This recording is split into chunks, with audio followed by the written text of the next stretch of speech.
కేబుల్లు పెట్టొద్దు, cable cut చేయాలని ఛానల్కి ప్రపోజల్ ఉంది.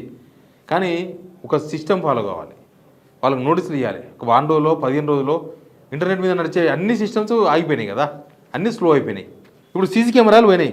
ఒక్క మాదాపూర్ జోన్లోనే 644 కెమెరాలు పనిచేస్తలేవంట. అట్లా మొత్తం హైదరాబాద్ మెయిన్ రోడ్ల మీద, రకరకాల రోడ్ల మీద లక్షల కెమెరాలకు కట్టయిపోయినాయంట. సైబరాబాద్ కమిషనరేట్లో 2,14,000 సీసీ కెమెరాలు ఉంటే 1,87,000 సీసీ కెమెరాలు, తర్వాత 27,000 ఏర్పాటు చేసినట్ట. వీళ్ళు 41% కెమెరాలు పోయినాయంట. 50% కెమెరాలు హైదరాబాద్లో పనిచేస్తారు సీసీ కెమెరాలు. జస్ట్ వీళ్ళు వైర్లు కట్ చేయడంతో అక్కడ ఏదైనా జరిగితే కనీసం పోలీసులకు ఒక టెక్నికల్ ఆధారం ఉంటుంది కదా, ఎవరు చేసిండ్రు, ఎట్లా జరిగింది, ఒక ఇన్సిడెంట్ జరిగితే. ఇప్పుడు లేవు, టెక్నికల్ ప్రూఫ్స్ ఏ ఉండవు. ఇంకా దానికి వైర్లు కట్ చేసింది ఎవరికి, వీళ్ళే కట్ చేసిండ్రు. అసలు ప్రత్యేకమైన ఒక ఏర్పాటనే ఉండాలి కదా.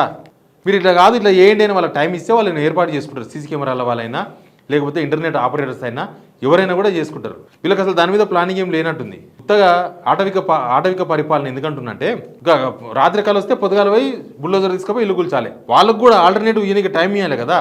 వాళ్ళకు కూడా మీరు ఇట్లా తప్పు చేసిర్రు, మీరు ఇలా చేసిండ్రు, మేము ఇట్లా అనుకుంటున్నాము, గవర్నమెంట్ ఇది పాలసీ, మీరు ఆల్టర్నేటివ్ చూసుకోమని టైం ఇవ్వాలి కదా. No time.